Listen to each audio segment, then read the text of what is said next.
आइए ज्योमेट्री के शानदार से क्वेश्चन को समझते हैं। क्वेश्चन ट्रायंगल के कॉन्ग्रुएंसी पे बेस्ड है।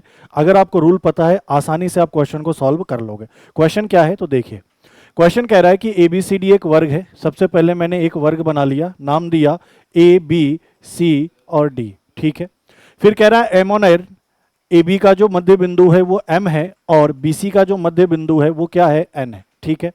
फिर आपसे कह रहा है डी से एम को मिला दो और ए से किसको मिला दो, एन को मिला दो। तो बताना है इन चारों में से कौन सा कथन क्या है, सही है। अब सबसे पहली बात, एक बात ध्यान रखनी है आपको। क्या ध्यान रखनी है कि सर अगर एबीसीडी एक वर्ग है तो इसका हर एक कोण क्या होगा, समकोण होगा। साथ साथ में हर एक भुजा का मान बराबर होगा। अगर ये 2a है तो सर ये पूरा भी 2a, ये पूरा भी 2a और यहां से यहां तक की लंबाई भी क्या होगी, 2a होगी। दूसरी बात, अगर ये इसका मध्य बिंदु है तो मैं पूछूं यहां से यहां तक की लंबाई क्या होगी, a, यहां से यहां तक की लंबाई क्या होगी, a। सेम यहां पे मैं पूछूं यहां से यहां तक की लंबाई क्या होगी, a, और यहां से यहां तक की लंबाई क्या होगी, a, क्योंकि मध्य बिंदु भुजा को दो बराबर भागों में क्या करता है, बांटता है।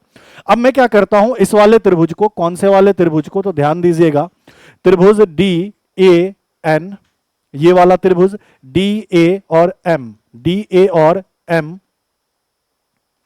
साथ साथ में ये जो दूसरा त्रिभुज है, त्रिभुज कौन सा, तो इस वाले की बात कर रहा हूं, A B N, A B N, इनको मैं अलग यहां से ड्रॉ कर दिया, ठीक है। अब मुझे बताओ, ये कोण ए 90 डिग्री है, कोण बी 90 डिग्री है। दूसरी बात, यहां से यहां तक अगर मैं एडी की बात करूं तो इसकी लंबाई 2a, साथ साथ में मैं अगर इस पूरे ए बी की बात करूं तो इसकी लंबाई क्या है, 2a है।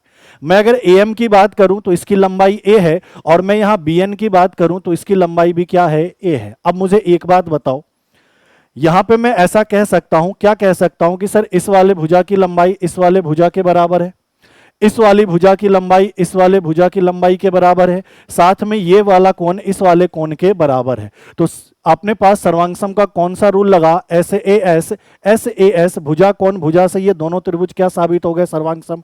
अगर दोनों त्रिभुज सर्वांगसम है तो ध्यान रखना बाकी बचे कोण, कोण डी कोण ए के बराबर, कोण एम कोण एन के बराबर, और ये जो भुजा डीएम है ये भुजा एएम के क्या होगा, बराबर होगा। अब ऑप्शन के देखो, पहले ऑप्शन में ओ की चर्चा है जो कि कहीं पे भी हमारे पास ओ की चर्चा नहीं है क्वेश्चन के अंदर। दूसरा देखो, कह रहा है क्या ए एन एमडी के बराबर है, तो आपने कहा सर ए एन एमडी के बराबर है, यह ऑप्शन मेरा क्या है, सही है।